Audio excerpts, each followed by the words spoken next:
Okay. Hello. Can everyone hear us okay? Looks like we got audio on this end. Cool, cool, cool. Sometimes in the past, your stream has had audio for me, but not for you. So can my Yeah. stream hear you? Can my stream hear me? I don't know. My OBS levels say I am speaking, but Okay. we'll We'll just have to we'll go on trust that. OBS then. Yeah. I mean, I don't trust it as far as I can throw it, but sure. It'll do for now. Yeah, we'll trust them for now. Yeah. Don't fuck this up. Importantly, my VTuber is working when I open my mouth, so that's That's something. good. Um, Or PNG tuber. I'm not fancy enough to have a VTuber. Me neither. How are you, Alina? How have you been? I've been very, very good. I took the last day and a half off because my mom and sister and nieces were in town. So I have been showing them around Vancouver. How cool it is. Good, good, good. Yeah. Um, I've been exhausted. Mm. Too much work. Yeah. So you're the opposite. I was hitting the point last week where I was like, boy, I could use a day or two off. And then I took a day or two off this week. I went to draw a very tired wolf. I'm so sleepy. Um, I also while working, I'm gonna be watching Bob's Burgers. Good. One of my friends was So just good. watching Bob's Burgers the other day. Like on a train. Yeah. Yep. Um, It was like I would get Wi-Fi and then I would get Bob's Burgers whenever there was Wi-Fi. And when there wasn't Wi-Fi, I would watch the Bob's Burgers I downloaded at the train stations. Bob's Burgers, good stuff. You know why? Because good writing. Also, um, don't punch down. Nope. Nope. Be very kind. Kind Um, but funny. So important. Also, Bob Belcher, bisexual icon. Hell yes. Um, and then I saw a YouTube that was how what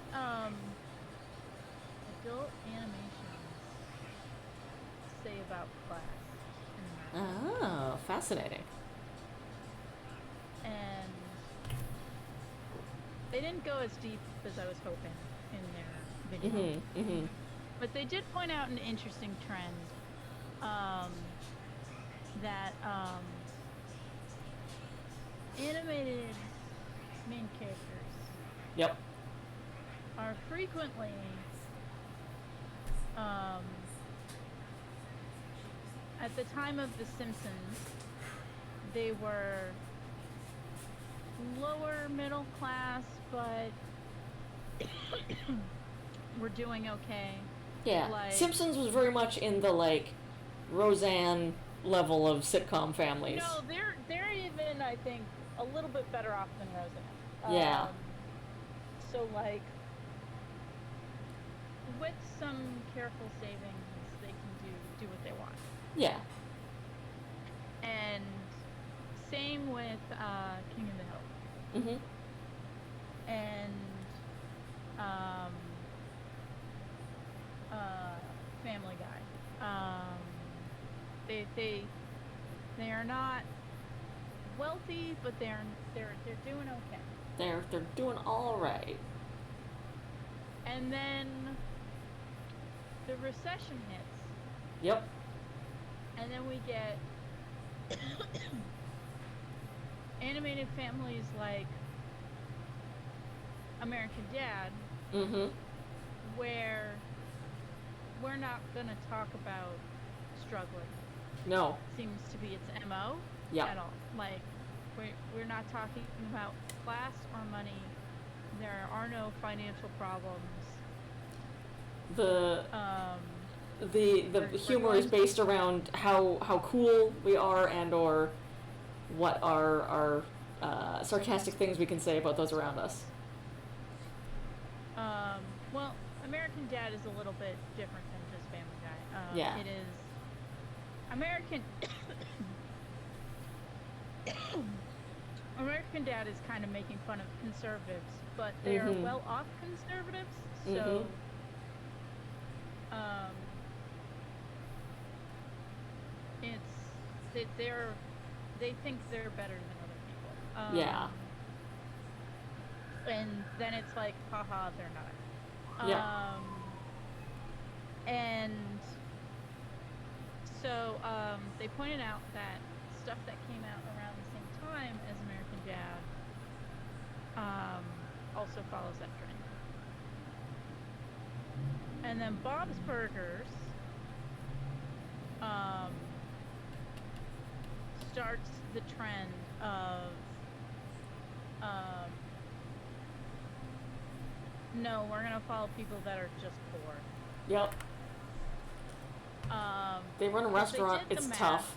Mhm. Well, it's also um, they do the math on what each family's income is. Mm. And so like adjusted for inflation, Homer Simpson makes like 70K a year. Right. And same with Hank Hill. Right. We never find out what the Smiths and American Dad make. It's But like he's a can government assume agent, so he's making good money. Right, yeah. He's a Fed. Mhm. So And they got a big house but and nice then- cars. So they did the math. And I forget what episode they said it's said in, but how much Bob makes a year is said in an episode. Oh, okay. So we have Um, actual numbers on that. Yeah, and he makes 45,000 a year Right. gross, Right. and like half of that is expenses, probably. Yeah, because he's running his own And- business. Like he's definitely doing half of that in Yeah. expenses. So he's making like And then- 20 grand a year. Yeah. And he has 3 kids. Yeah. So like they are poor. They are not doing well. They, But that's the they- reality if you're a family qual- running a restaurant. Yeah. They qualify for food stamps. Yeah. Yeah. And so it's kind of like That's like the working poor. more- Like they're running their own Yeah. small business, but they are still not well Yeah, off. Because that's the reality of restaurant business in America, and most small businesses Yeah. in America and and Canada. To be it to be seems honest. like Bob's Burgers, like it's like as the millennials became adults, the average family doesn't own their own home. Yeah. Doesn't And like won't ever barely be able scrape to. by. Yeah. Yeah. Yeah. And the realities of that need to be reflected in the media. Yeah. Just like generational poverty of. So we don't Yeah, we so- don't have what our parents did. So yeah, so that's interesting. Mhm. That I like, and I kind of wish it was a YouTuber that dug deeper into stuff like this. Yeah. Because while they say it, like, there isn't really an analysis on like what does this mean. Gotcha.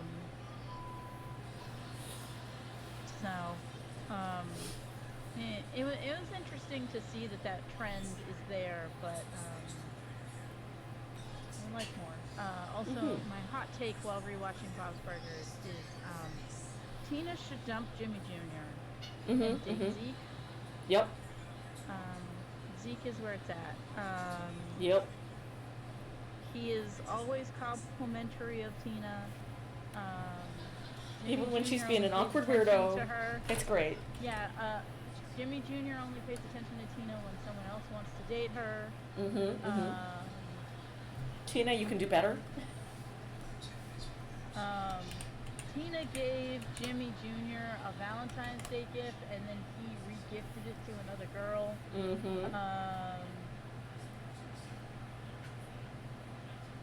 So Tina and Zeke, OTP.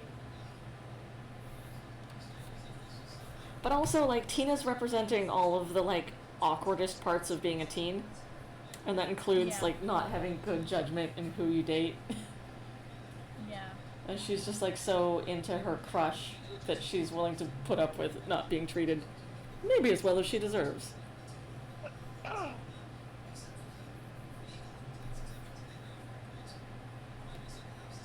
Also, That is the he reality of committed poop being a crimes. teen. He committed poop crimes to help her. That is one of the earliest plots. Good. Zeke commits poop crimes. It's Tina is working on the school paper and wants to cover the mad pooper, as she is referring to this criminal who is someone who just keeps pooping in random places around the school. And no one wants to give her the time to, like, the school news won't let her Talk about the time to mad pooper. investigate it. So she does it on I don't her remember own. that episode. She does it on her own and gets a lot of praise and attention for doing it. And then turns out it's Zeke. And at first it was an accident, but he just kept doing it so Tina would have stuff to report on. Good. She got to report on them poop crimes. Yeah. Also, there's an episode where it turns out he has a perfect palate or something like that. Huh. So she can marry Zeke, and then they can run the restaurant Yep. after Bob is gone.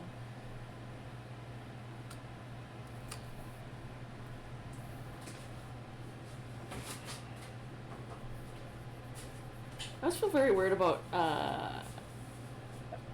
people who portray, like, it's so romantic, they've been in love since school. Because I'm like, look, everyone should be a very different person as an adult than they were as a weird, awkward teen. And maybe it's possible to still love that person, but you shouldn't, like, marrying your teen crush is very, very weird. You both have to grow a lot, and it's going to be real hard to grow together.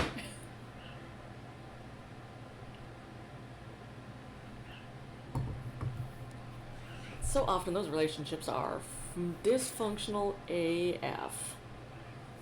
Yeah. Especially when you add all the Christianity of, like, well, you know, I lost my virginity to this person, so I must marry them. There's That's a whole problem. a YouTuber I like who does, like, retrospects on sitcoms. And he did one on Boy Meets World. Oh, yeah. And how Boy Meets World is interesting because it has the Corey and Topanga relationship of them being high school sweethearts and making it work, but they also acknowledge that like is completely unrealistic and, like, This is never a weird works out. situation? Yeah, yeah.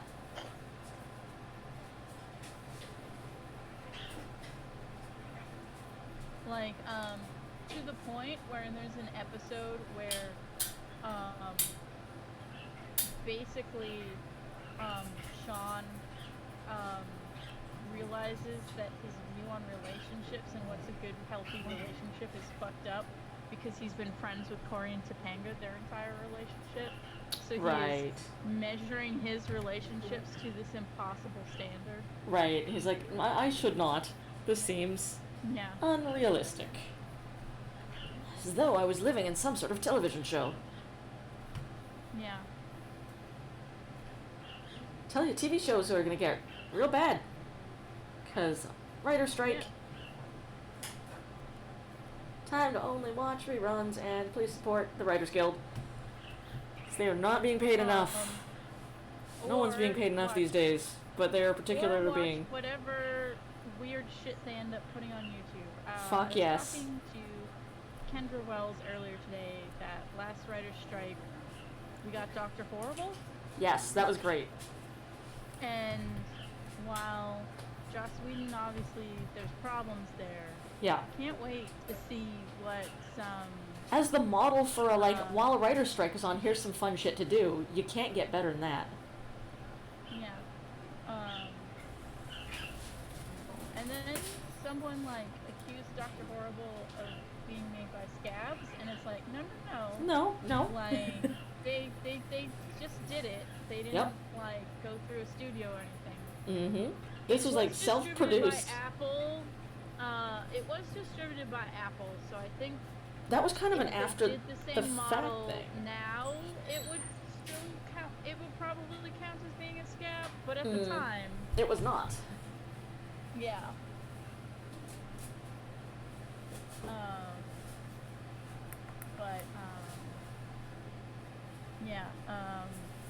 I would love to see some weird ass shit made by some pros. I was catching up the other day on Ratatouille the musical, which is now going to be a musical. And I love this.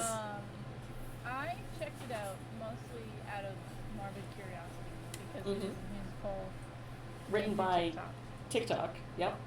Written by committee on TikTok. And they already performed it. The parts that I thought were interesting are how are they using TikTok as a medium? Yes. But ultimately, I didn't super care for it. But I also don't like Ratatouille the movie. So yeah, right. That turns out if you don't like the movie of a thing, probably not gonna like the musical of the thing. Gonna like the musical remake. I thought it was delightful, although I have some problems with Ratatouille the movie just generally, specifically with the female chef, who gets completely shafted story-wise. She's a super badass who's running this kitchen on her own. Everything Everywhere All at Once had a better ending. Yeah. Chef. Yes. 100%. But then it also had Ratatouille, and that's the best. Yeah. Oh man, I've seen some good Ratatouille costumes at different cons this year. Some Ratatouille cosplays. I saw a good Jamie Lee Curtis's character. I saw a good nice. Bagel Joy. Oh yes. Oh yeah. Those are really impressive costumes. I saw a couple really good Evelyns where it was just clearly an older Asian lady who was just like, this is it. Take me in, coach. This is my time to shine. Yeah. And they finally had a costume that they could pull off really easily, and I was like, hell yeah, I'm so happy for you. This is so good.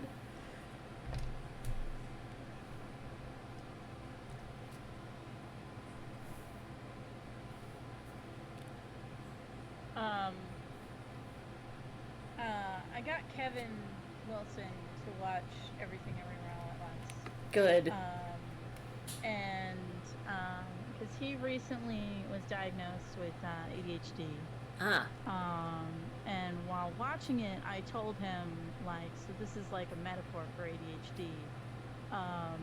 And he says, I knew it was about ADHD the minute I saw her desk.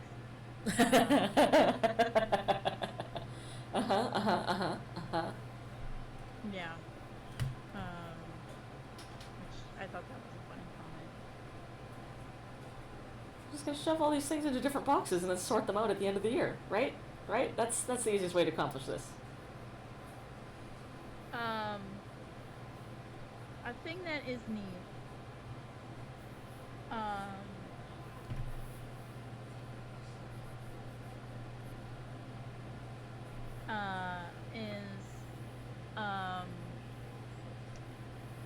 There's the part where Jamie Lee Curtis's character is yelling at Evelyn for making each thing a different business. Yes. But like all the interests that she lists, are things that Other Life Evelyn does. Does as businesses, yes. Yeah, like, cause there's Chef, and that's like in the Rakakuni verse. Yep. There's Singer with their Singer. karaoke thing. Yep. Yeah. Yeah, I love the bit where they were like, you are, like, you had all these options, but you are literally the least impressive version of yourself. So Also, you didn't actually follow a thing through with that's any of them. interesting, is, the only universe where her dad is proud of her Yeah. is also the universe where she is blind. Yes, and like has been for a very Yeah. long time, and he really had to like probably care for her as she was recovering from all that and etc. And it's also probably like him being like, oh, now she has a disability, like his expectations for her got lower. Yeah. Because even like the universe where she invented the like going through different universes or whatever, like Yeah, he's not. made groundbreaking new technology. Mm-hmm. He says like, well, you were a shitty mom and that's why your daughter went crazy and evil. Like, Yes, and you're like, wow, okay. Okay, unrealistic Asian parent standards. I see the metaphor here. Yeah. I see what's being said.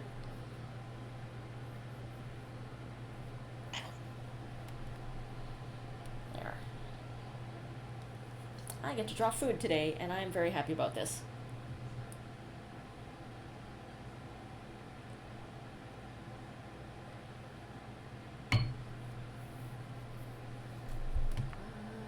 Food is one of my favorite things to illustrate. It's just very fun, very satisfying.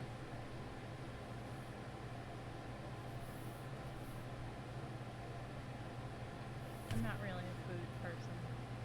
I love me some food, drawing or otherwise. I follow one guy on Twitter that just draws like amazing food art. Beautifully, beautifully illustrated.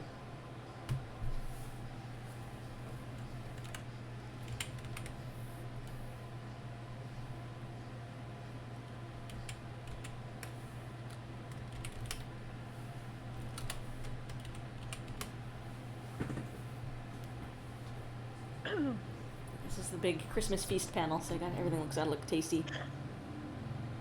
Good, good.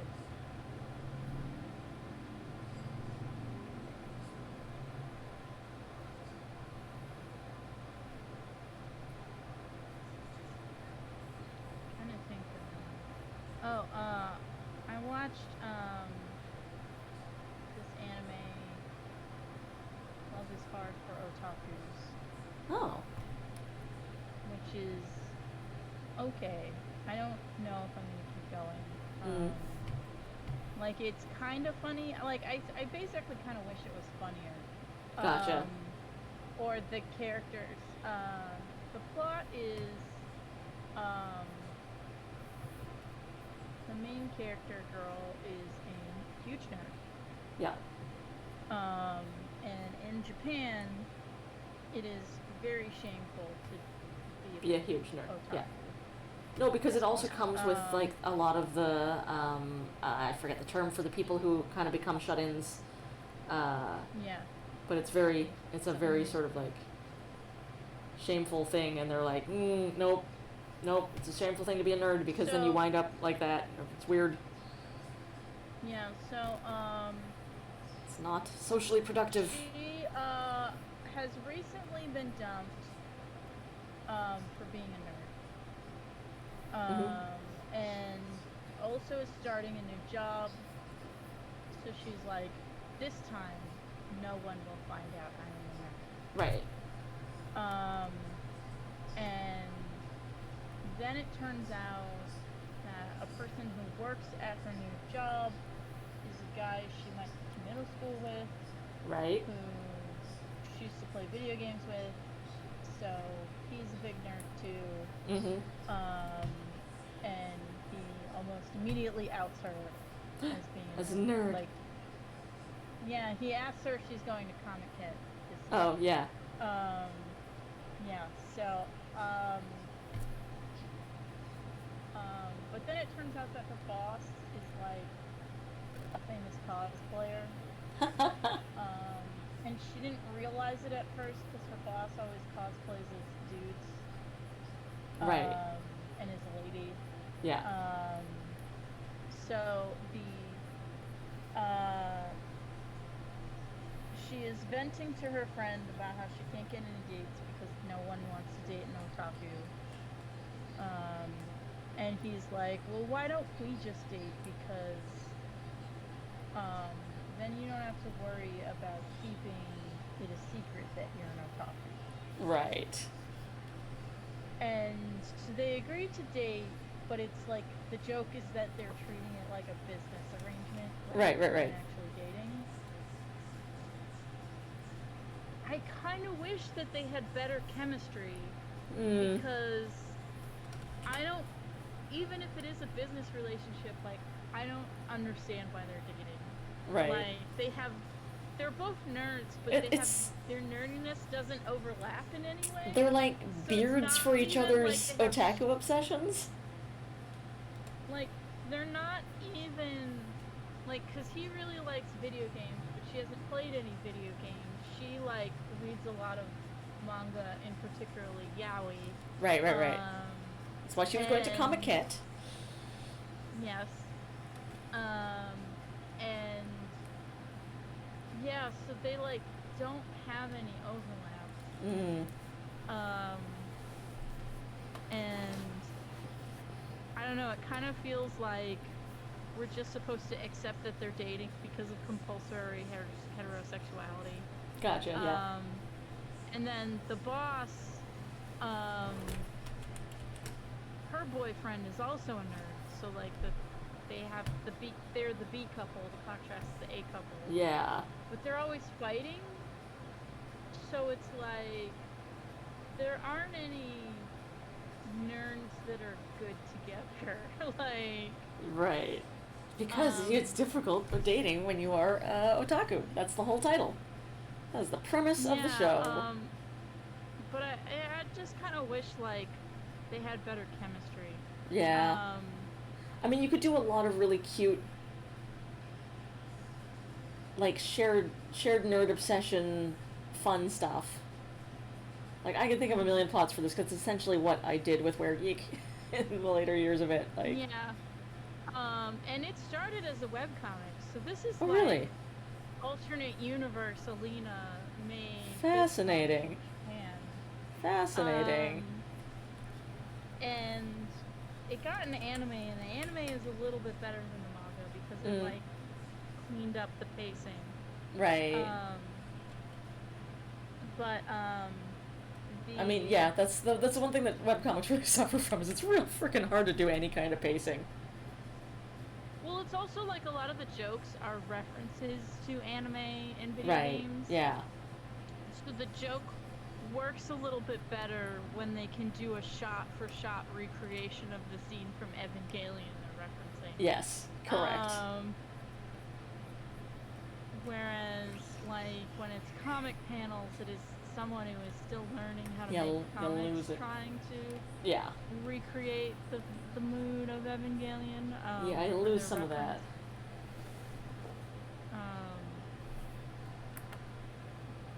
So, like, maybe I'll revisit it, but I was mostly left thinking, like, I wish this was better. I had a great chat with some friends of mine this past week, and got recommended a whole bunch of anime, and I am going to quickly glance at the list that I wrote down and then ask your opinion on some of them. Okay. Top of my list was My Dress Up Darling, which is about a cosplayer. I have not seen it, but I've only heard good things about it. Cool, good. That one's like top of my list because it sounds like really my jam. It's like this cosplayer is super into cosplay but not very good at sewing, And so she's got a meet cute with this guy who's really, really, really good at sewing, but like just does it as a hobby and it doesn't wear his stuff. He works as he makes clothing for dolls. Yeah, yeah. And then her makeup skills are gonna teach him to paint his dolls better. Oh, good. Excellent. That's very cute. I like this. Yeah, like I've heard only good things about it. As soon as I heard it was about cosplay, I was like, I gotta at least give it a watch. I do like cosplay and costumes. Yeah, so that's like how their two skills overlap is that, yeah. Her makeup is helping him paint things better. Good.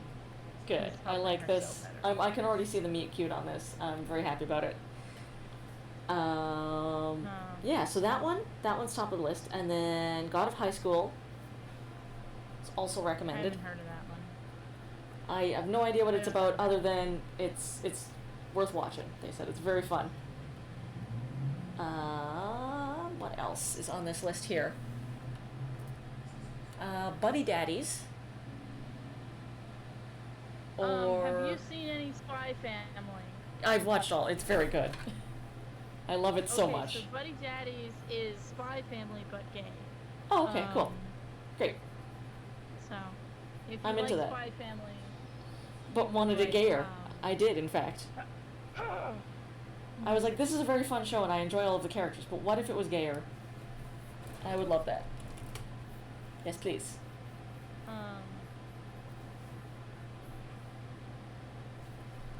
So, what else?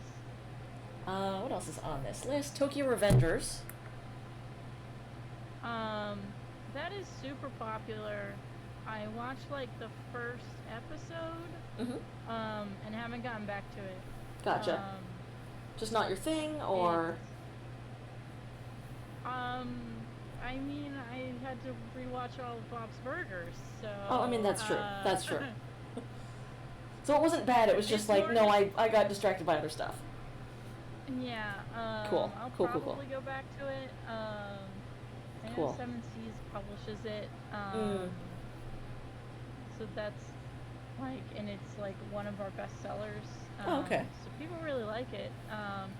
And it's about juvenile delinquents. Good. How much of the plot have you been told? Absolutely nothing. They listed some things, and I wrote down the ones that sounded interesting. So the plot is, dude who's like our age,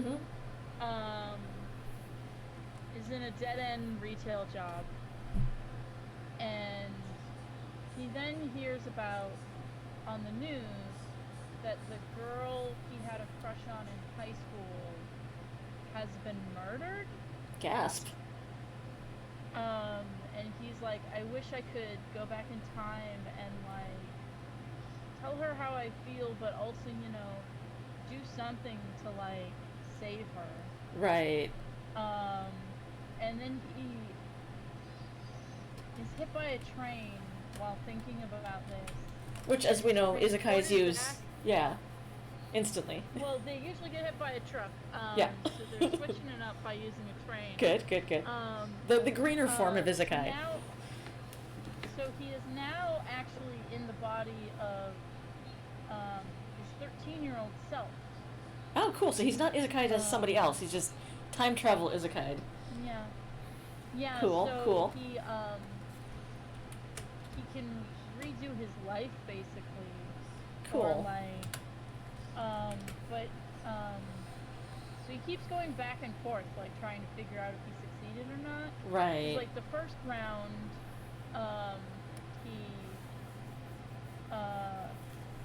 it happens, and then he rescues her younger brother from getting bullied, and then he tells her younger brother what happened, like that he traveled through time and that his sister got murdered. It was like both him and his sister got murdered. Ooh, jeez. That's a hell of a thing to lay on a kid. So when he returns to his adult body, like he wakes up in the hospital, and there is a cop waiting for him that is adult, her younger boy? brother. Right, right. Yeah, and he's Interesting. like, I remembered the warning that you gave me, but I failed to save my sister, so you need to go back in time again. And that Okay. is where the first episode left off. Interesting. So I don't know how often he goes back and forth, but I know There's that like at least a there's Groundhog some- Day situation with him where he's like, I must die and be isekai'd into my It's- past self It's until like Back to the we fix it. Future meets Groundhog Day. but with, Interesting. Like, some control over it. Yeah. what a Or concept. like the butterfly effect, maybe is a better. Yeah, that's probably a better comparison. comparison. Um, Fascinating. so, a lot of people like it because there's like old school delinquent stuff in it because he was in a gang when he was 13. Okay, cool. And I bet now he's trying to help people. Delinquents can be cool too. yeah.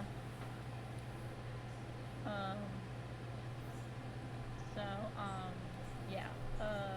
So it is like I'll definitely like go back and watch it, but Yeah. got other stuff to finish first. Yep. Yeah. So Gotta those rewatch are all of Bob's Burgers. hell yeah.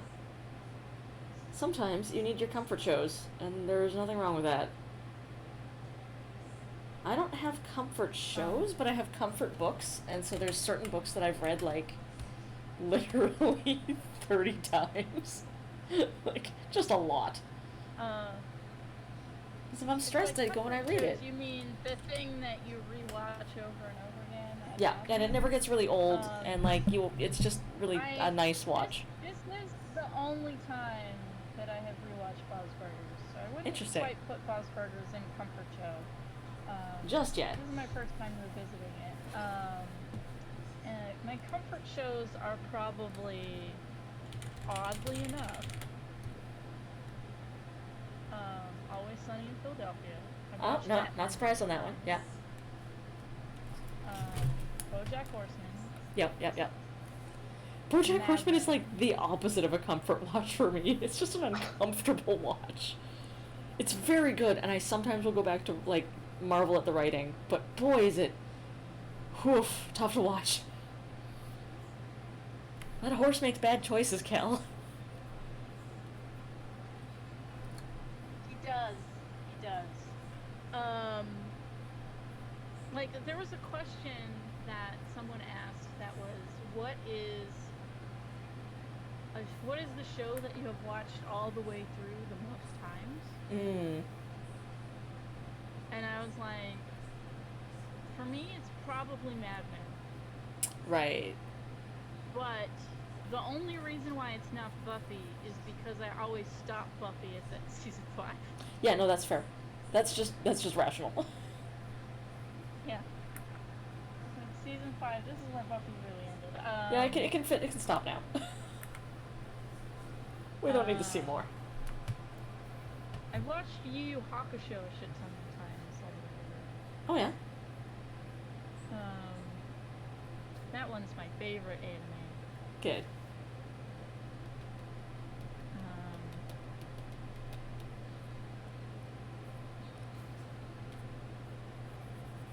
What shows do you rewatch all the time? I don't really. I mean, it's other than Steven Universe. That's probably my like main. But I have reread The Goblin Emperor probably 30 times. And then Wind in the Willows, or not Wind in the Willows, come on, brain. When I was a teen, my go-to book was A Wrinkle in Time. I read that like so much. So much. I also really like Spinning Silver. That's like a real comfort read for me. Have you read the sequel to Goblin Emperor? I just got it and I haven't read it yet. Which one? I think there's 2 now. There's 2 now. I just got I haven't read it either of them. So Right. got the I sequel, read the but- one that is the I forget the in-world term for it, but the guy who's doing all the investigation, he like speaks with the dead. So I've read Okay. the one that's him doing his thing. And then there's another one, and I don't know if it's him or someone else in the universe. Who is the main character of that one?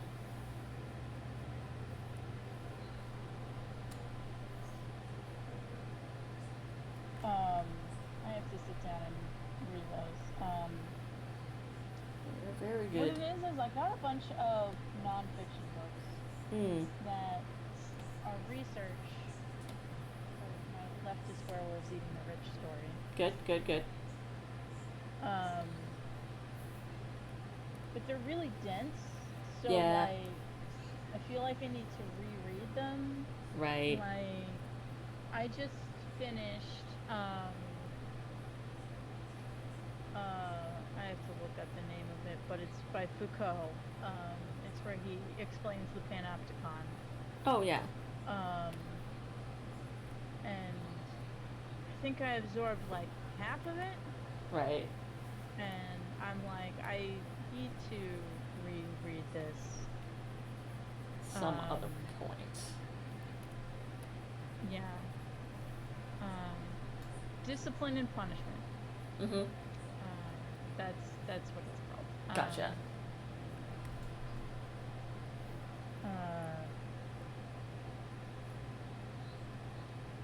So yeah, it's not that it's bad. It's just like I don't know if I absorb this properly. Right.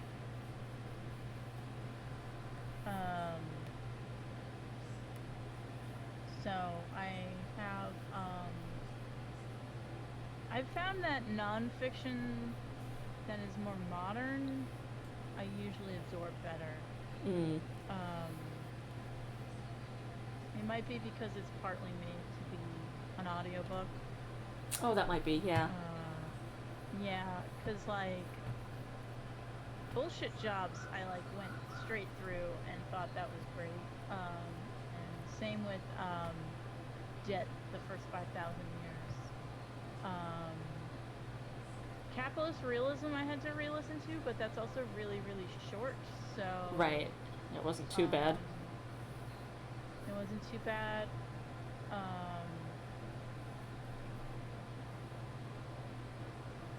The End of Policing was good, but also, like, has the problem of it came out a while ago, and... Right. Everyone I follow on YouTube or like get news from has been talking about its points. Gotcha. And so you're like, oh, okay. They're Yeah. clearly like referencing it, so Yeah. it's sort of like it was full of information that I already knew, but maybe if I had read it before all of It would have been like new and insightful. talked about it. Yeah. Yeah. Because it's going over all the reasons to defund the police. Yeah. And you're like, so- yeah, been there, check, done. Got it. Yeah. Like I'm on board. you don't need a gun to write a traffic ticket. Like, Mm-hmm. Also, why are we focusing on mental health? Because, Jesus Christ. Yeah.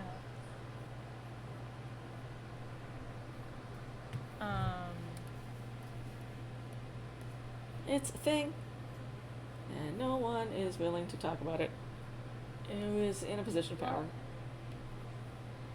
They only want to talk about it as an excuse to not take guns away.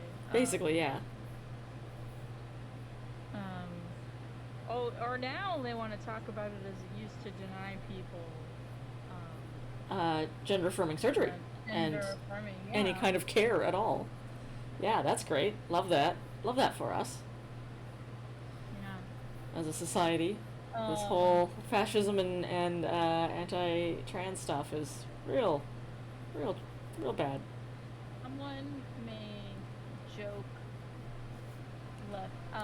centrist icons and sayings, Mm-hmm. like centrist and bumper stickers, and one was, what if we just did a little bit of fascism? How about only fascism on Tuesdays? Just a little. Just a little bit. You won't even notice it's there.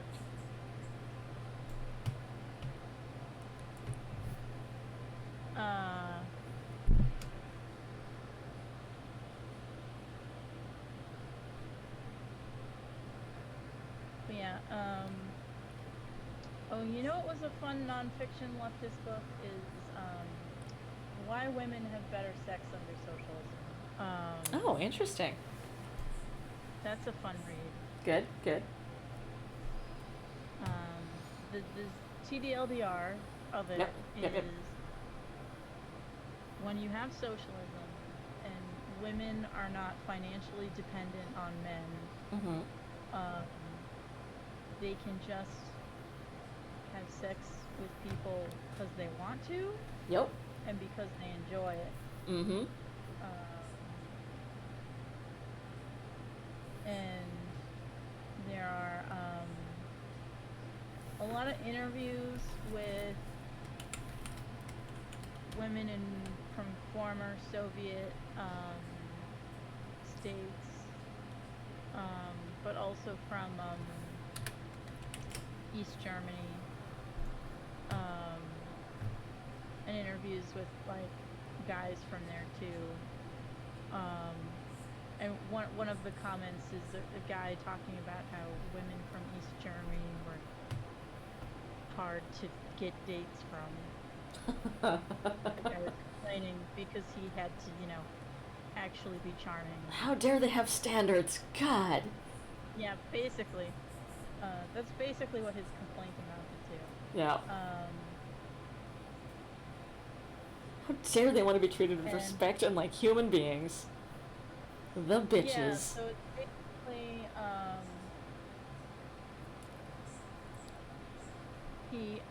so it goes over like,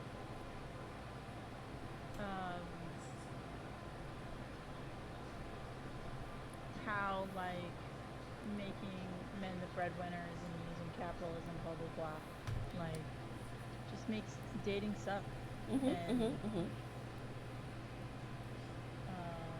and people put up with bad sex because, well, if everything else is fine, I guess it's okay. Sigh. But I think that's a better spot for the bannock. I need more snacks for this side of the table, though.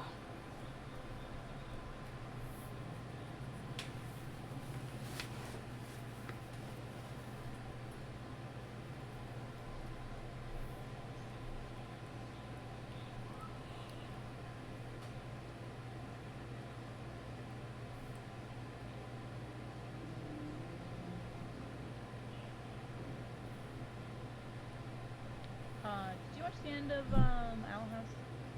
I did not. I am saving that. I want to binge like the last 3 episodes all together. Oh, they're all out. So Yep. you can jump into them. Yay. I'm also like, I don't want it to be over.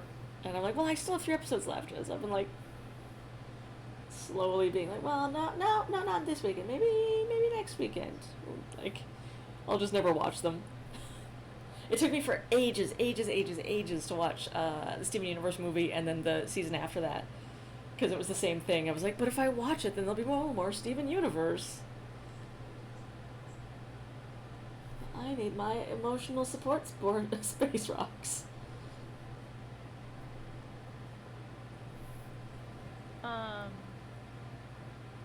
Recently, I have realized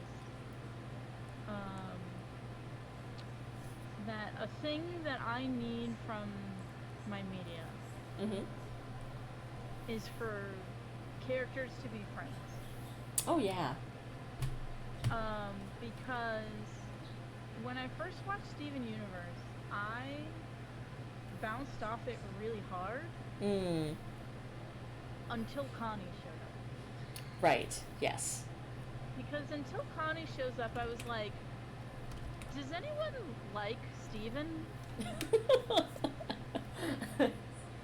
He's just there. Like, He's a responsibility like, for yeah. some of them.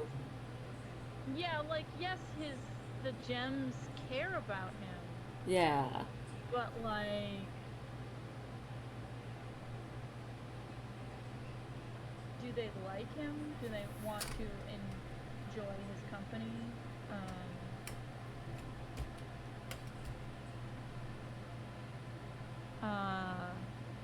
And once Connie was there, I was like, oh, okay. And I saw the good points of Steven. Right. Through Connie. That's interesting. And I was watching, when I was watching Hot Diggy, House of the Dragon, Yeah. I was trying to put my finger on what was wrong with it, and then I realized it's because no one is friends with anyone. Like, Yeah. It's all super everyone is antagonistic. doing they're all doing their court machinations, so even the people they're not antagonistic with, they still have walls up against. Right. Like, in Game of Thrones, Ned was very clearly buddies with Robert. Like, that was clear from Yes. the first episode. Rob and Theon were bros. Yeah, yeah. Like, John and Sam hit it off fairly quickly. Like, they're friends. They're buddies. And I need someone... I need, like, the main character to have someone that they drop their guard around. Right. And are, like... A person closer with... Yeah. Yeah. Like, so the people that I ended up liking the most in House of the Dragon were the two brothers, because even though they were antagonistic with each other, like, they were less guarded with one another. Because they're brothers. Yeah. Interesting. But even with them, like, it took a couple episodes for them to get to that point. Right. At least in the show, like, as far as the show showing them how they're behaving.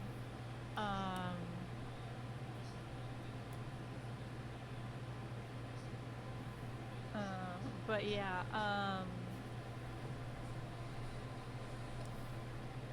and I feel like that is a big thing of what was, like, missing from the show as a whole, is no one likes each other. Or there wasn't time to show that they liked each other. And while watching One Piece, I could not get into it because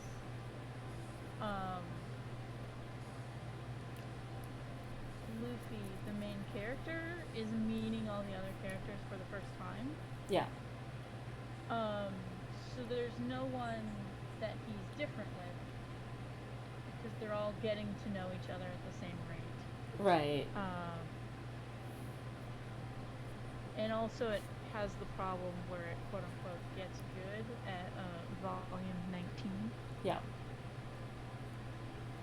That's why it took me forever to check out the Magnus Archives, because, like, even before Corey talked about it, I knew that it was an investment to get into, because a lot of people were like, yeah, it's really slow burn. It's really, really, really, really, really slow burn. And I think if I knew just how slow burn it was, I might not have jumped into it at all, because, like, you basically have to watch the entire first and some of the second season before it really takes off. Is I don't mind a slow burn. No. Yeah. If I got these guys are friends. Right, to yeah. latch onto. Yeah. While the slow burn is going on. Which then makes it even a challenge for you, because John is not friends with anyone for a very long time, and maybe ever. It doesn't have to be the main character. Yeah. It can be two side characters. That's fine. Okay, because, yeah, Tim and Sasha, genuinely friends. Like, they bug each other all the time. It's fun. Because you know who my favorite Lord of the Rings characters are? Is it Legolas and Gimli, or is it Merry and Pippin? Merry and Pippin. Merry and Pippin. They're good boys. Legolas and Gimli, they gotta get there. They gotta get there. Merry and Pippin are their buds from way back. They're Yes. blowing up together. They're there. They are cousins. And part of why Yu Yu Hakusho is my favorite shonen anime is because here's Yusuke. He's a juvenile delinquent who hates everybody. and is a big misanthrope.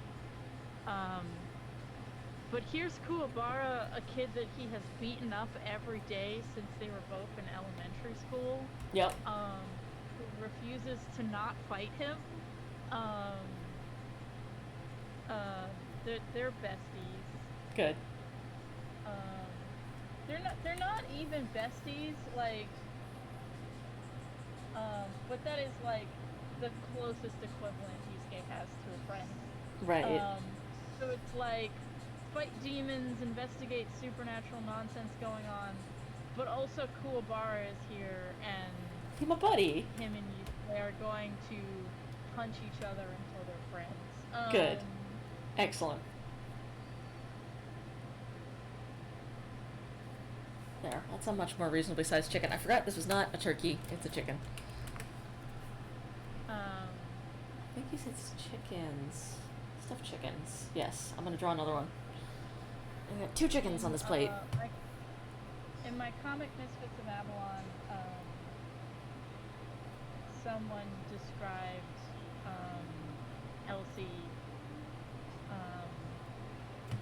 as trying to become friends with people by punching them. And I was like, yes, that's an accurate description of her MO. Yep. And she took that MO from Kuwabara and Yu Hakusho. Excellent.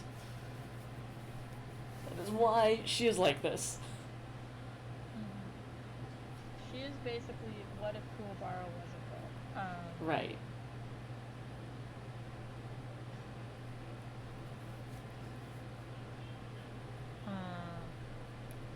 But yeah, so it was just interesting, like, realizing that about myself. Like, oh, I need people to be friends. Before it really Like, has weight. in Owl Yeah. House, Luce almost immediately Meets. Yeah. is like, hey, you're cool. Let's Yeah. do hijinks together. Also, just as a whole thing, I'm just like, yes, correct. This is the best character ever. I love her. I love her a lot. I do Yeah. love a older lady who does crimes. And by that I mean just generally everything is very good. She bucks the system, does hijinks. I'm into this. I love a con man mentor. Yes, me too. If you have not read or watched Mob Psycho 100, you should I have do not. that. All right. But I do like a that's con what man we're doing mentor. At Vancaf. That's Okay, what good. we're doing at Vancaf. Good. To get back on our tradition of watching animes together. Yes. Um, I will have to get us a bottle of sake so we can do our traditional anime and sake after a day of con. We can't go to the waffle place anymore though because it has shut down. Oh no. I want to miss those good waffles. Good waffles. There, 2 chickens on a plate. Very good.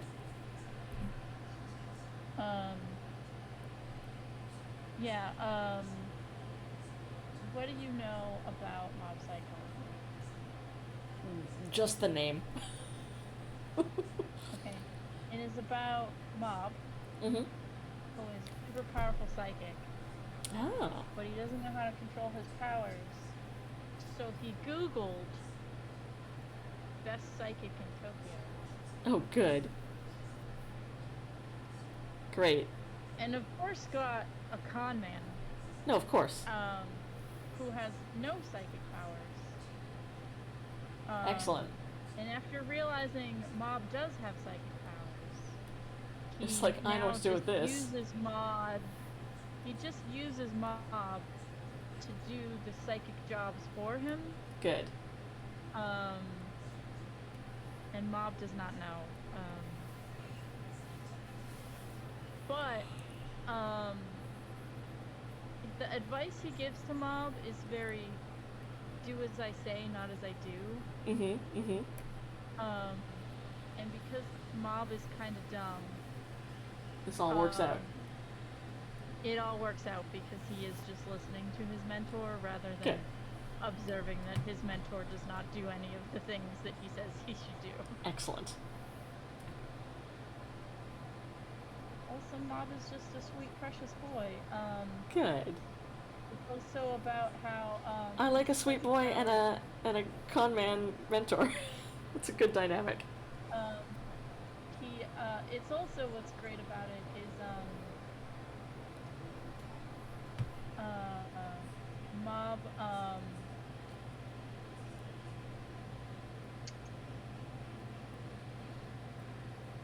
the, whenever Mob like says to his mentor like, why didn't you notice this demon or whatever, and he's like, my powers are just so over the top that like you'd be like, asking me that is like asking, why didn't you notice that ant over Right. there? No, it's not that I can't see them. It's that my powers are too good. Yeah, they're too good. Good. Also, a running thing in Mob Psycho is that Mob's powers do not help him achieve any of his goals. Right? They just complicate his life? Well, it's more like, yes, he is the most powerful psychic in the world. Yeah. That does not help him pass his math test. Yes. That does not help him. Yeah, and you're forger. You can't cheat on your math test. Yeah. Because you're psychic. Well, he has like telekinesis, not telepathy. Oh, okay. And psychic as in seeing ghosts and stuff. Gotcha. So it's not helping him be good at math. And it's also not helping him talk to girls. Yeah. I do like the trope of my superpowers don't help me with mundane tasks. And then like he wants to get in shape, and his powers are actually a detriment to getting into shape. Oh, right, because he can just use his telekinesis. His psychic powers to lift that heavy thing, Right. rather than actually building the muscle. What to about do your it. arm muscle, though? Yeah,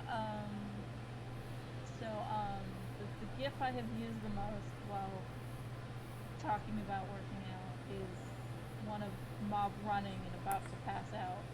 Good. I'm sure you've seen it. I'm sure. I think I can somewhere. almost. I can see this in my head. I know I've seen this meme. I'm about to send it to you. Good.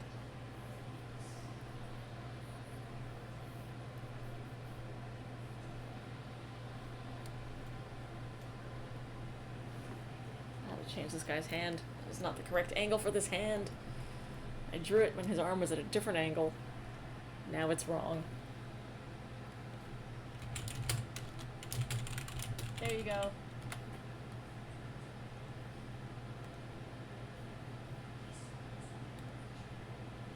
Yes, I have seen this GIF and I love it. Yeah, I was like, I'll be shocked if you hadn't seen it. I see artists posting that when they're like, I only have like 10 pages left, and then him dying as he tries to complete what he's doing. Yeah, there's a whole, because his arc is about, like, social stuff. Like, one of the first few episodes is, the telepathy club is gonna get shut down because they don't have enough members. And so they're trying to find people who haven't, joined any other clubs and would be willing to join their clubs. Right. Though joining their club will get them marked as a weirdo, and because he has like telekinesis, they're like, oh, you should join our telepathy club. And he's like, I have an after-school job. Right. So no. And they're like pressuring him into it. And they're like, just just get like permission to be late today. Say you're in the club, and then you don't have to show up for any of the other meetings. And he's like, I don't know. And he calls his con man mentor, Mm-hmm. and he's like, they want me to do this thing. Um, and he's like, his mentor is the only one who's like, do you actually want to join this club? He's like, I don't know. And he's like, well, their club will get shut down if I don't join. And he goes, sounds like you don't want to join the club. Who cares about their, like, just do what you want. Like, Right. get to work. And don't ask me how I'm doing And- anything, because my powers are too cool for you to understand. And I definitely have them. And then, the, like, school council comes to disband the club and is like, we're giving your room to the Body Improvement Club. Right. And having taken his mentor's advice of, like, really think about what you actually want to do, and who cares if their club gets shut down and you don't want to do it. And after thinking about what he really wants to do, he's like, I will join the club. The Body Improvement Club. Right. And then they make him run, and then that's, Yeah. yeah. And then we get that beautiful gif. With Yeah. him almost dead, trying to run. Very relatable.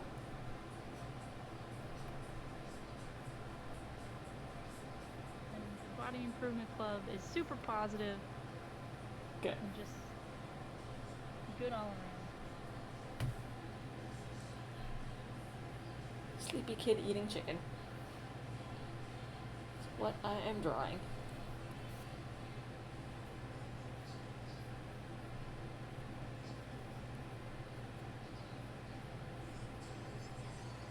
I had to take my niece to the aquarium yesterday. That was very fun. Well, niece is, but the youngest one is like, I am not even one yet, and I will never remember any of this. I'm just going to look at the bright lights on the ceiling.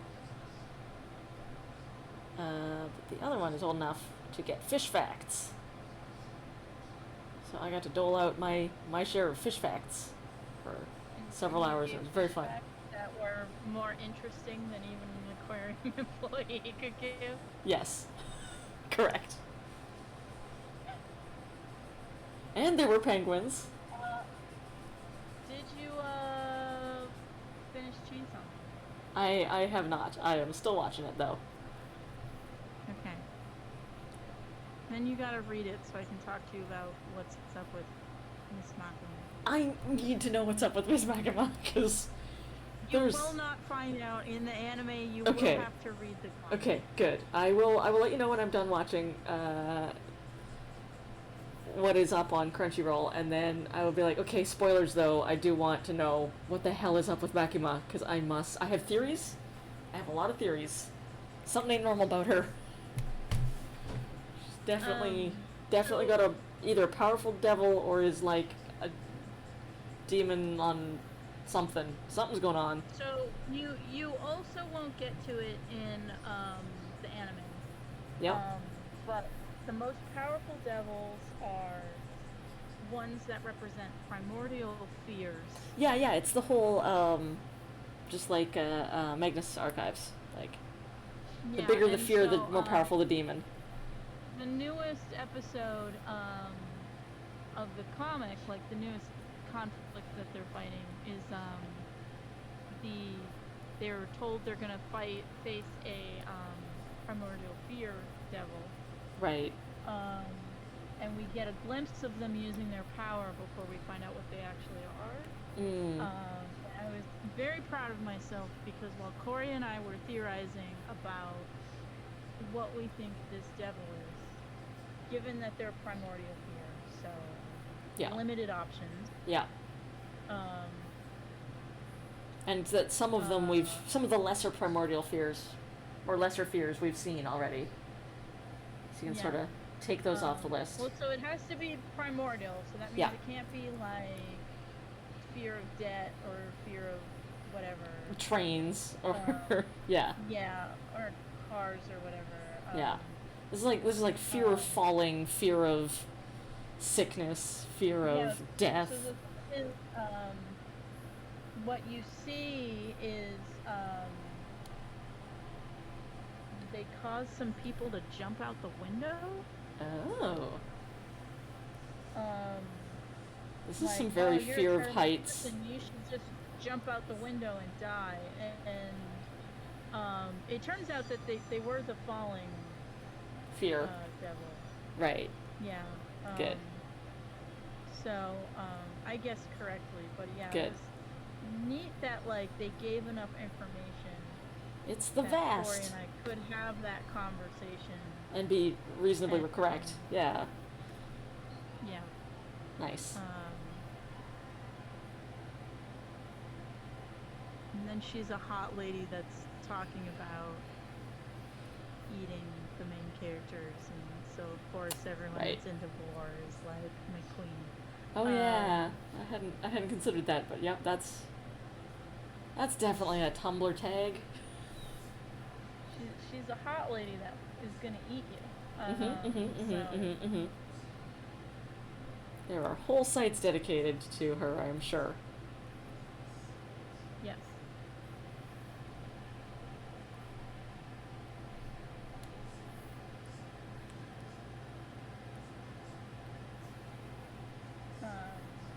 What are some of the other anime that were on my list that were recommended to me? So we've discussed Tokyo Revengers, which I'm definitely watching. I must watch My Dress Up Darling. That's like top of my list. Oh, Assassination Classroom. Is that one you've heard of? Oh, I've watched all that. Okay, cool. What is your recommendation? I liked it, but it kind of got old. Like it got a little repetitive. It's interesting in theory, but maybe should have wrapped up sooner. Gotcha. A problem with a lot of anime? Because what do you know about that one? Absolutely nothing. So everyone in the classroom has been given the job that they have to kill their teacher, who is Okay. a weird creature that is going to destroy the world Okay. if they don't kill him by the time they graduate. Right. So he is their mentor in teaching them how to be better people, but also But- they need to try and kill him. And they know that going in? Yes. Okay. Interesting. There are kids that have like flunked out of other schools. What is the teacher's motivation for being a teacher at the school if it's like, I am here to train you to kill me? Well, he's teaching them real things, Right. like history and math and shit. He's just also avoiding them killing him at the same time. Ah. And But why does he you stay? find out that it's like he wants them to successfully kill him. Okay. Because he's gonna destroy the world, not because he's evil, but because like Oh, it's like fated kind of thing? he's gonna self-destruct or something. Mm. And when if they don't kill him, he'll self-destruct and it will be an explosion that will like destroy half the planet. Okay. So he's actually motivated to help them kill him. Yeah, but he's too invincible. That's a which problem. Is why it kind of gets old. He's like, damn my invincible skin. Yeah, basically. I would like to be dead now, but I cannot. Woe is me. Yeah.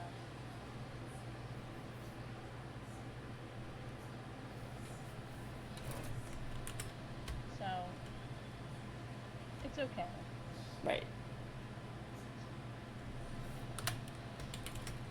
What else is on your list? I mean, what do we do?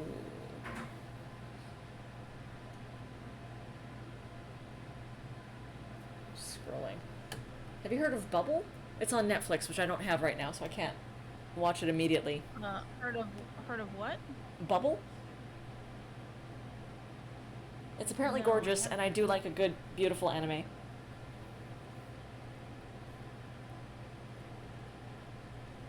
Yeah, I haven't heard of that one. Gotcha. It's on Netflix anyway, so I wouldn't be able to watch it currently. And I don't feel like starting a new streaming service during the writer's strike.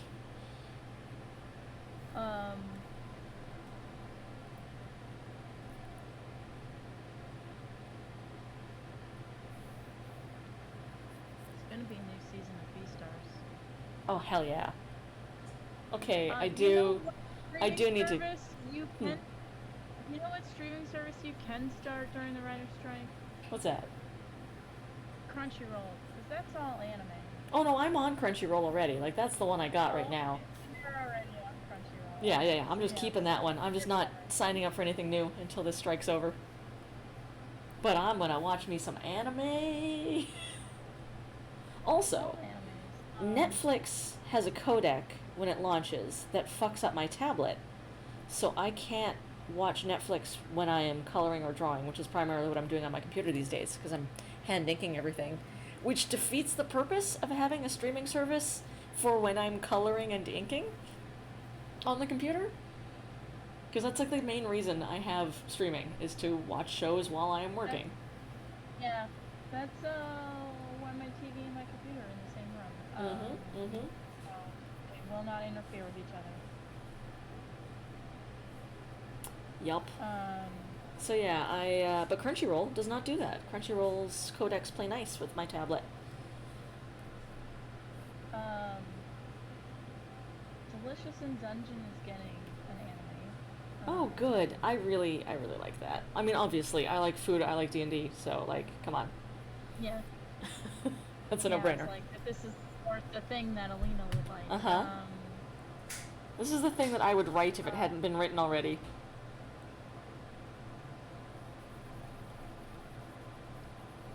I got several recipes into the food of D&D, or, Fantasy Worlds generally, cookbook before I saw someone else was publishing it. I was like, God damn it, okay. I won't put a lot more time into this, but I have ideas.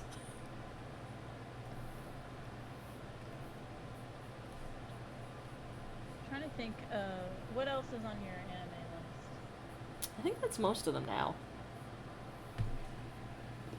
My sister's in Tower the of chat God? saying High Dive is another anime streaming service if you are interested. Oh, cool. Yeah, what else is on your anime list? I think that's basically everything. Tower of God was one that's listed, but I don't think that's a recommendation for me. I think that's just a general rec.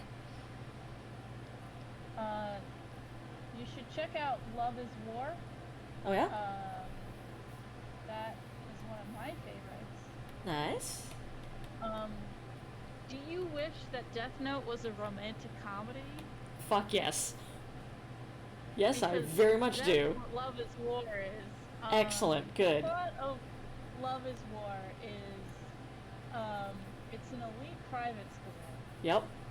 and the top students are the presidents and the vice presidents of the student council, and think, if you ask someone out, you become the bottom of the relationship. Oh, I think you both told me of about this them- one. Yes, so both of them are trying to trick the other into admitting that they like each other first. Good. Yes, I you know what? I did tell you about this at San Diego because Yes. I remember Sam's partner Jesse saying, well, if they were really both tops, what they should do is, hey, show up at blank. Like, that's the real top. Uh-huh, uh-huh. Yeah, I remember Jesse saying that. So yes, I have explained this to you. It is still one of my favorites. Good. I'm shocked that it never gets old. It remains continuously funny. Good.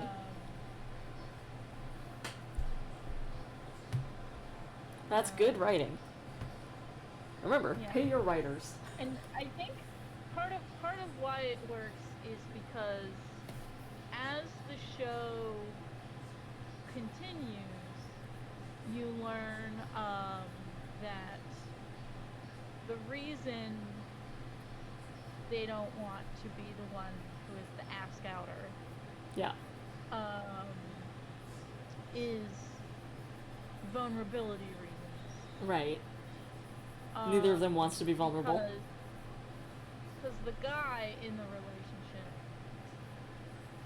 is the top student, but is also one of like 3 people at the school that his family hasn't gone to the school for generations. Like he's there on a scholarship. So there are some students at the school who look down on him. Right. For not being wealthy elite. Multi-generational so wealthy he's elite. So he's like, if I am in the vulnerable position of asking her out, then we will forever have an unbalanced relationship. Right. I Because must she have. is like the 1% of the 1%. Right. So I need her to approach me for us to be on an even playing field. Yeah. And then she, despite being a member of the 1% of the 1%, she is the illegitimate child of her father. Oh. So she needs to never lower herself or whatever because of blah blah blah. Like it will be an extra excuse for her family to dismiss her standing in the family Right. if she pursues someone who is quote unquote unworthy of their prestigious family. Right.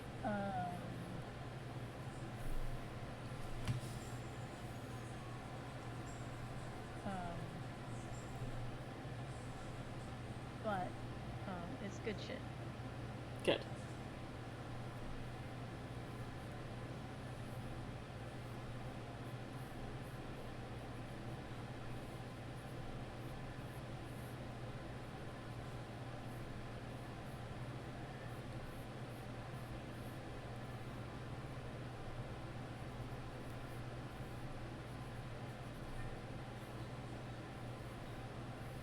On the book front, I took a break from the Murderbot books for a little bit.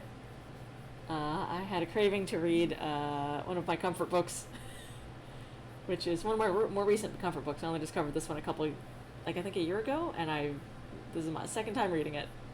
And I can tell it's already going to go on my rotation. It's the Ruthless Lady's Guide to Wizardry. It's very fun. It's Victorian-esque fantasy world. But much queerer than like everything's like there's actually like codified. It's fine in society if you're queer, and there's different ways of going about it. You can household somebody, which is just like I've accepted you into my household now, and you are of my family now, which is fun. I realized I did read a new manga.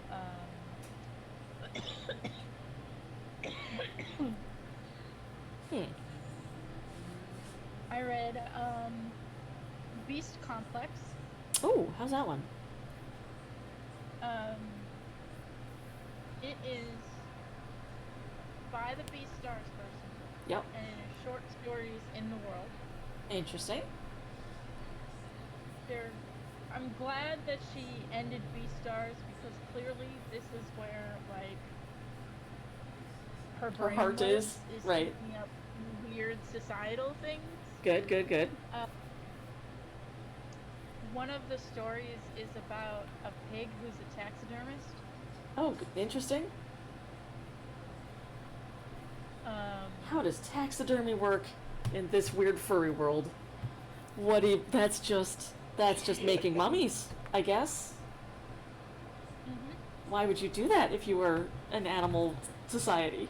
But then why do humans do it? religious reasons, Yeah. or yep. And a peacock. Oh, with his beautiful feathers. Doesn't want to get old, and Yep.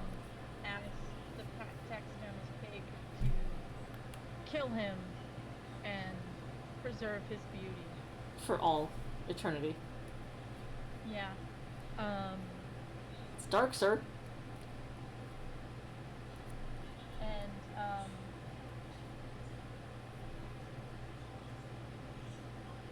then there is a story about a Shiba Inu that's a model, Yep. and is like a cutesy girly girl model because Shiba Inus are just so adorable. Yes. But it's actually like a middle-aged dude Right. Just looks that way. who's pretending to be a teenage girl because Shiba Inus. Yeah. They're real popular. You can make good money if as a Shiba. Yeah. As a Shiba entertainer. Yeah. Everyone loves a Shiba. So it's about like the contrast between his on-camera persona as a cute little girl Yeah. and his drunk, chain-smoking, middle-aged ass.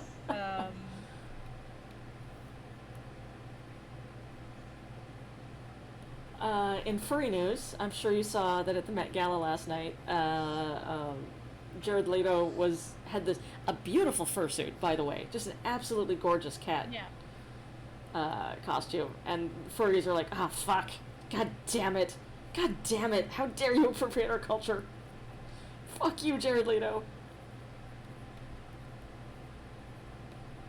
But also, I was like, oh shit, I now know enough about furry fandom to be like, oh, that's interesting, I bet that maker is from Japan, it's a very particular style of fursuit making, and I was like, oh no, I've gone too deep, I know too much.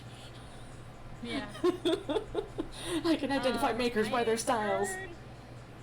I heard a lot of people complaining about the theme. Yeah. Because it's in honor of a dude Who is super Well, fat phobic and a bigot, and yeah. Yeah. Yep. Did you see Lizzo's outfit, or at least her photo shoot that she did? Yeah. I fucking love that. For those of you who haven't seen it, Lizzo wore one of his sort of iconic designs because he was like, I hate it when fat people wear my designs. And so she was like, oh, fuck you, bitch, I'm gonna wear it. And then she went and took a photo shoot in the back of a fast food kitchen, eating fries in this amazing dress. I was like, fucking bravo, you were amazing. Love it. Very good. Good job, Lizzo. Mm-hmm.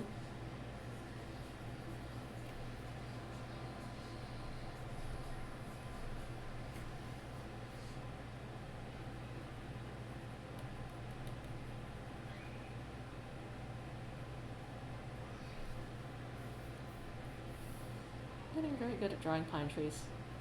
Drawn a lot of pine trees this book.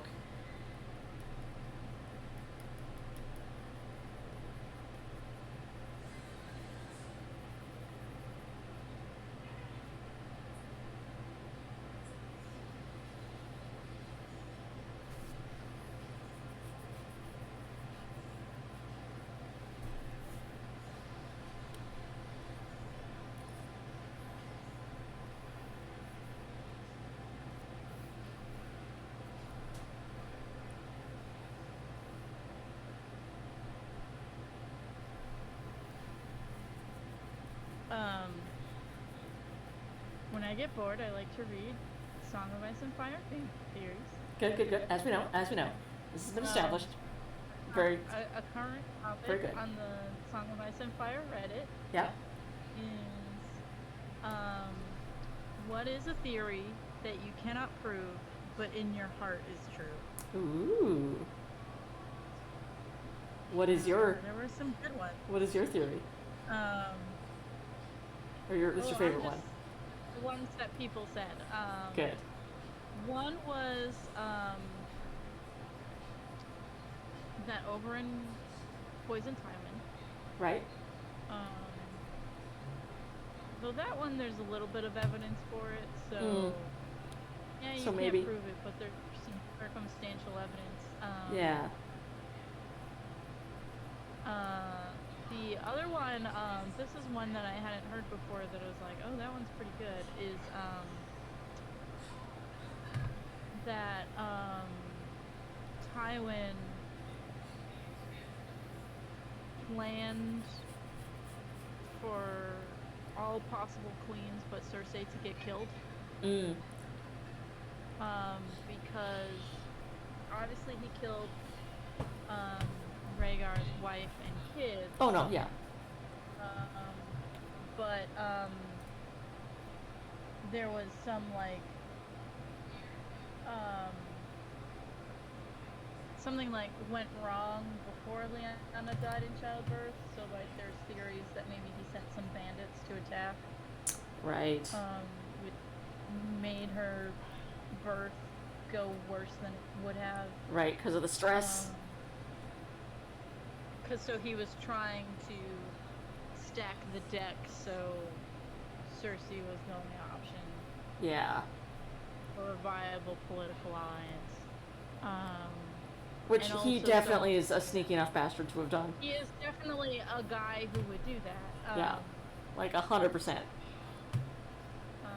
That is his MO. And then the other thing is that he was waiting outside of King's Landing to sack it, and was just Yes. gonna do it in the name of whoever won. Yep. Oops. And was gonna kill Aerys anyway. Yeah. So if, say, Rhaegar had won, he was going to sack the city and claim, oh, well, rebels had taken control of it. Yeah, I was just cleaning up the situation. Yeah. I was restoring order. Yeah, something. Yeah. And then, again, with Rhaella's dead and Lyanna's dead, then that leaves only Cersei as girls As a the right age. possible.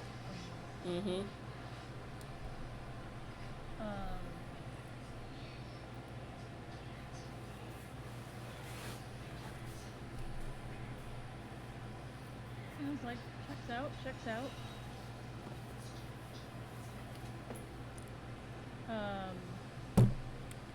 And then there were some goofy ones, like the Mountain was secretly a student of Bloodraven, but Bloodraven fucked up, and that's why he's a psycho and has headaches all the time. That one's pretty fan theory-ish. Yeah. I mean, obviously they're all fan theories, but some of them are like, oh, that's plausible. I can see that. And that one's sort of like, yeah, no. My favorite theory is still Ned as a pigeon.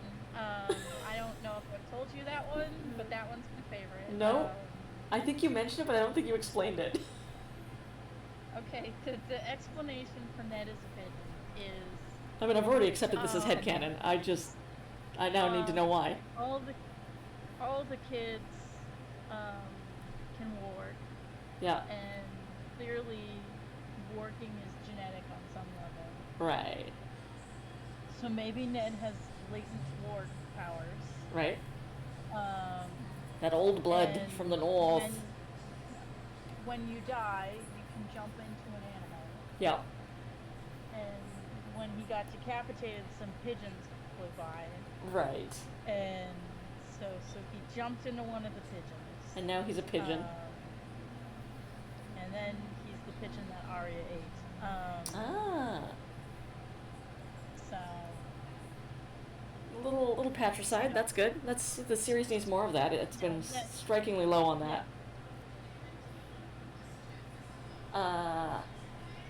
Speaking of, that reminds me of a hanging plot point I thought they were going to address in The Dragon Prince, which is something I haven't talked about in weeks, or months. But, so, I don't know if you remember, but early on in The Dragon Prince, the dad gets killed? question mark, and then like a magical bird flies away from the tower, and it's his bird that's always been his companion and friend, but it's sort of also implied that like his soul has been trapped in this familiar. And they did a couple things at the end of the last season that were really like, oh, I think they're finally address the like maybe Dad's a bird, and they can get his soul back, thing. And then they just didn't, because the writing of this past season was real bad and real rushed. Because I think they got promised less episodes than they were originally promised, so they suddenly had to tell less of the story, and it was not satisfying, and I was very disappointed with it as a thing. It is definitely not as tightly crafted as Avatar. Well, I feel like it was always a little bit sloppy, like... A little bit, but not to this extent. Yeah. Like, okay, so an example of them being kind of sloppy is there's the episode where they go ask the other kingdoms for help. Oh yeah, 100%. And we get the backstory. Yeah. And it's like, this episode was kind of unnecessary. Mm-hmm. And didn't really move the plot forward a whole lot. It was just here. It exists. Yeah. It was there to give lore. Yeah, this wasn't even that level of writing. It was, it felt like they were having a discussion about how much of a kids show this should be, and they were like, your previous seasons were pretty sort of YA, and I think we need you to go back towards the kid stuff. That's really selling on Netflix. People love to park their baby in front of the TV. I didn't get the soul thing. Maybe I just forgot about it. Yeah. But It's like literally the first episode. And it's very quick, but like the bad guy comes in with his like crazy staff and is like, "Roar, King, it's time for you to go," and then the familiar lights up with the same kind of glowy soul color that he is enveloped in when he is killed. I was like, oh, okay, clearly he bound him to this bird somehow. And so when his body dies, he's still around, and they'll bring him back at some point. maybe they don't know that. Yeah. Because it seems like only bad guy knows that. Yeah. No, nobody knows that. It was like a thing that happened only when the bad guy was there murdering the king. Well, I thought elves would murder the king. I clearly need to rewatch the first season. 'Cause I Yeah, don't remember. it's the main girl gets sent to go and murder the king, and there's elves running around the castle, but it's actually the secret magic worm tongue kind of guy who's like, I'm the Always, like, consultant for the guy. advisor. Yeah, is like, I have evil dark magic, and I am going to take the throne. But by doing a sort of like I didn't kill him, but I'm now the only one here who can run the kingdom, so I guess I must accept.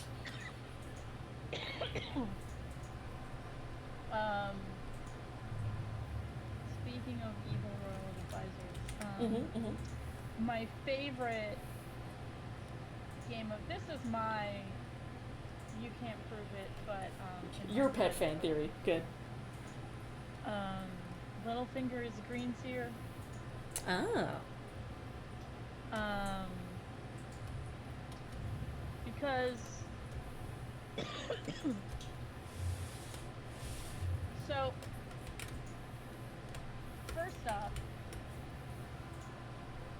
there is a plot hole in the beginning of Game of Thrones, which is fairly big. And that is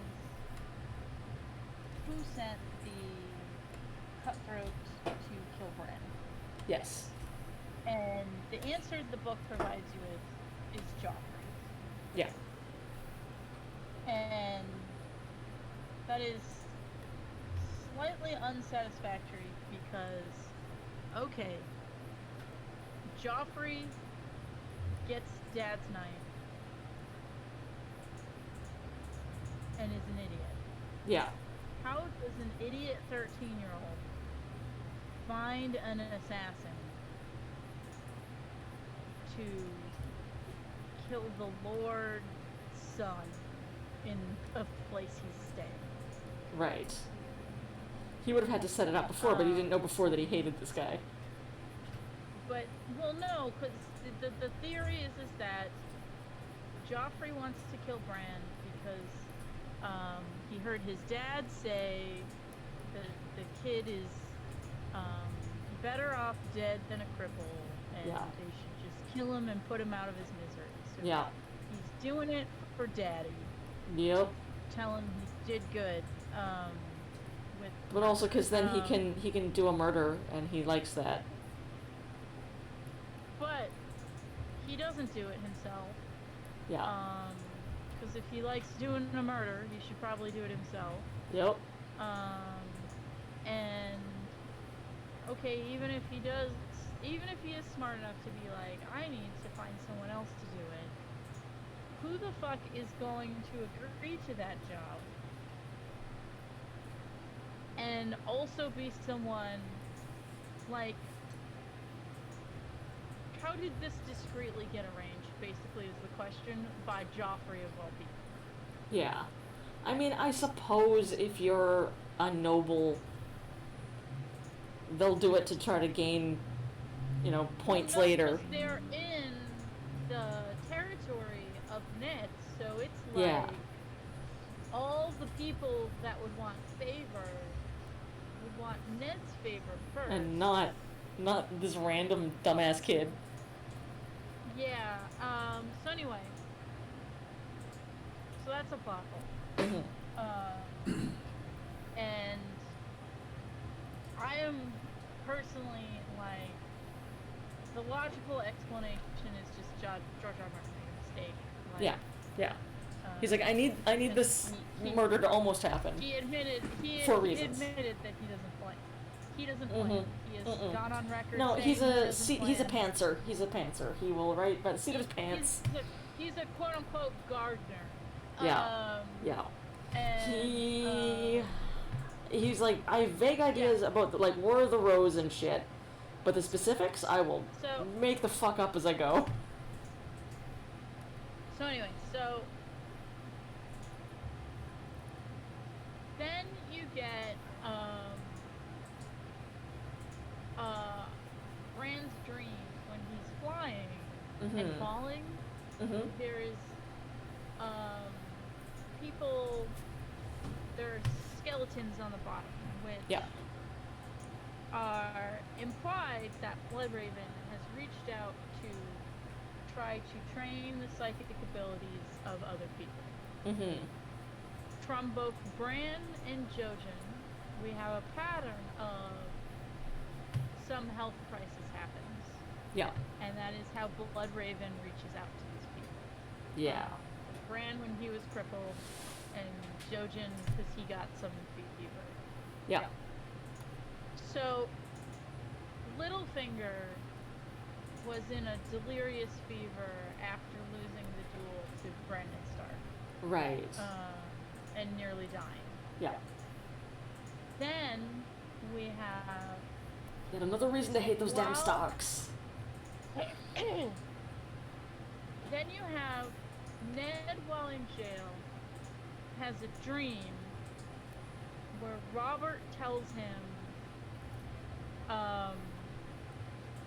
to confess to treason to save his daughter, because while it might not be honorable, like, what does honor get you, blah blah blah.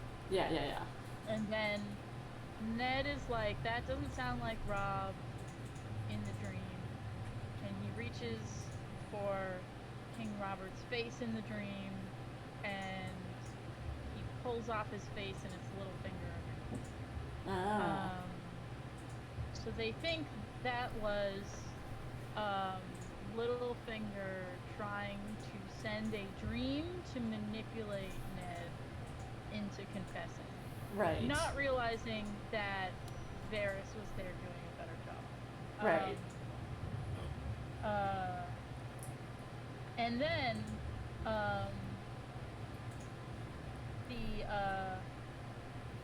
when Ned finally gets decapitated, everyone is surprised except for the Gold Cloaks Mm-hmm. and Joffrey. So, Yeah. and as established, who pays the Gold Cloaks? It's Littlefinger. Mm-hmm. And then Littlefinger has a line where he says to Sansa that, like, you can plant ideas in people's heads, but sometimes, if someone's really stupid, you have to spell it out for them. Yeah. And he mentions Joffrey wouldn't know he's in water unless you splashed him with it. Like, Implying he has and, tried. Well, he says this in reference to getting Joffrey to hire dwarves to joust at his wedding. Yeah. Which begs the question of, when the fuck did Littlefinger get to talk to Joffrey alone without Joffrey's mom or anyone else noticing? Yeah, that's weird. So they think that, like, Littlefinger was giving Joffrey ideas via dreams, and if he can give Joffrey ideas via dreams, he could also say, hey Joffrey, killing this crippled kid's a good idea, when the assassin was really put there by Littlefinger, and was like, I'll give you an opportunity. I'll create when an opportunity presents itself, I'll send Joffrey to you for the job. Mm-hmm. So he just made this assassin really obvious, so it's easy for Joffrey to hire him to kill for him. Right. Because he's like, you will not notice if I don't make this lit up in neon. But like, you're dumb. everyone agrees that Joffrey is a fucking idiot. Yes. So how did this fucking idiot discreetly hire an assassin Right. to hire the Lord of the Manor's son? Like, Yeah. So the real answer is probably it's just a plot hole. But I do really like But it is fun. The Littlefinger is a secret green seer. And that's why he knows everyone's shit, and how to manipulate them.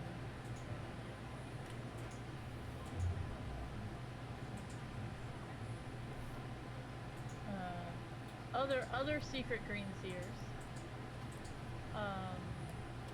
Robert and Aaron, the sickly little boy. Yep. That's the Stark's cousin. Mm-hmm.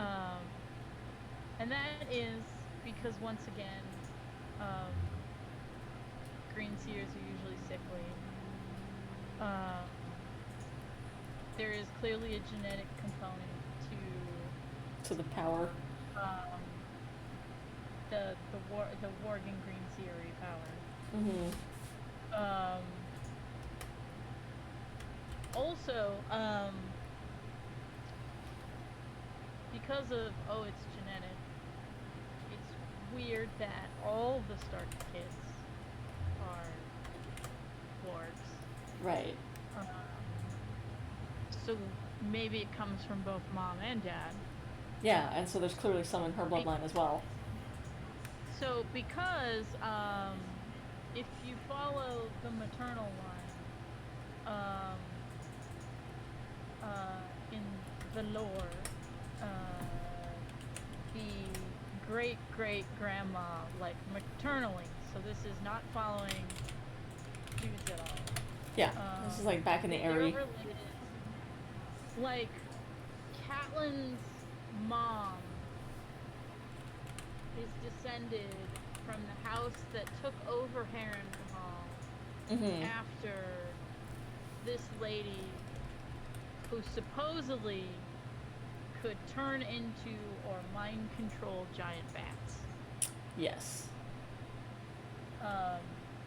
And they have the same hair color as this lady, and when people in Game of Thrones world take over, a house, they usually marry a daughter. Yeah, to kind of cement the So alliance. that way, at least well, not even, this is like, we killed everyone in your family and we're taking your castle, Marrying your but we're also gonna marry a marryable. daughter of yours Yeah. because then we have some blood right as well as right of conflict. Mm-hmm. So like the Baratheons got started because a cousin of Aegon the Conqueror married the daughter of the Stormlords that got defeated. Yeah. So yeah, so this lady gets overthrown. Some female relative of hers is married into the new family that's taking over. The red hair and high cheekbones that Cat and Sansa have Mm-hmm. also go down this line, and maybe also their mind control powers Maybe. over animals. Maybe that's a thing they could do. So, other evidence to this that's actually in the book is when Lysa and Catelyn are in the Eyrie together, Yeah. both of them can't sleep. 'Cause Right. They're hearing something. They say it's the wind, but for whatever reason, they can't sleep. It's too loud. No Right. one else is having this problem. They're just hearing each other's thoughts and keeping each other up all night. No, well, also, the only other person who has trouble sleeping is Robb and Aaron, Right. but then he gets drugged to go to sleep. Yeah. And then Sansa also has trouble sleeping when she gets in the Eyrie. Again, no one else has this problem. And the singer that Littlefinger frames for Lysa's death, Mm-hmm. Sansa claims to be able to hear him sing, and so does Robin. Right. But no one else can hear him. Right. So This they're doing dude. some dreams series stuff. Yeah. And then to end all this is little Robin's symptoms make it sound like he has epilepsy. Yeah. And we as the reader know historically that epilepsy was frequently mistaken for being possessed. Yeah. So it would be funny, very much like George R. Martin, to be like, the kid that you think has epilepsy No, he's actually is possessed. actually possessed and has magic powers. Yeah, yeah, yeah. Like, so, Robin Aaron's Secret Green Seer. Also, the Eyrie has a throne made out of werewood. Yeah. And that is how the children of the forest talk to each other / Green Seers. Yeah. So maybe little Robin is hearing the Green Seers talk to him. And that's what sets off a fit. Can't sleep. Fairies are talking in my brain. Yeah. Oh, also he oddly knows things he shouldn't. Right. Like he when they're talking about his cousin coming to visit, Harry the Heir, Robin is like, I hate him. He's just waiting for me to die.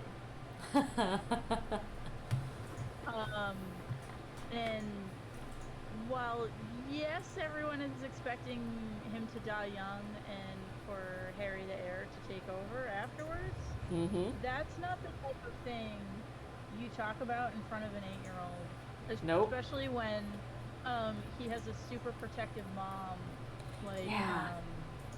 Lysa. So why does he have this idea? Mm-hmm. And the answer is that maybe he read it in a dream. Maybe. Interesting. Maybe he has secret green seer powers. I feel like the funniest twist of all would be if that kid lives through the whole book. Yes. You're sickly and you will definitely die. Nope. That's definitely a George R. R. Martin sort of like, look at my clever twist. You thought I said up from the beginning that he would die, but he didn't. Aren't I clever? And the thing is, though, is he's still super unimportant. So, like, Yes, he it can doesn't live. even matter if he lives No. or dies.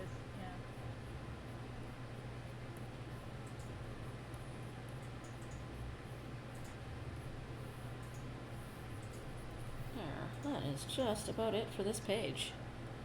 And it is about 10 o'clock. You want to call it? I think so. I think I'm happy with that. I just gotta adjust some word balloons and erase a couple things, but done. Yeah. Thanks, everyone, for coming to the stream. Yeah, it was good chatting with y'all today. Yeah, good talking about animes. Yeah, some very good anime. I have a lot of watching to do over the next couple weeks. We will definitely watch Mob Psycho, I think, Cat. Good, good. Kel, where's your stuff? My stuff is at kelmcdonald.com. I'm on all the social medias, but there's too many. There's a new so one I'm now not that gonna everyone's name them all. talking about, and I'm Yeah. not. We'll see. Okay, you can find me at alenapete.com or at weregeek.com, and I am online at Alena Pete or Where Geek Comics on several social medias. Yeah, you can read about my gay werewolves in the future on kelmcdonald.com. Good, excellent. Have a good one, everyone. Later. Talk to you later. Bye.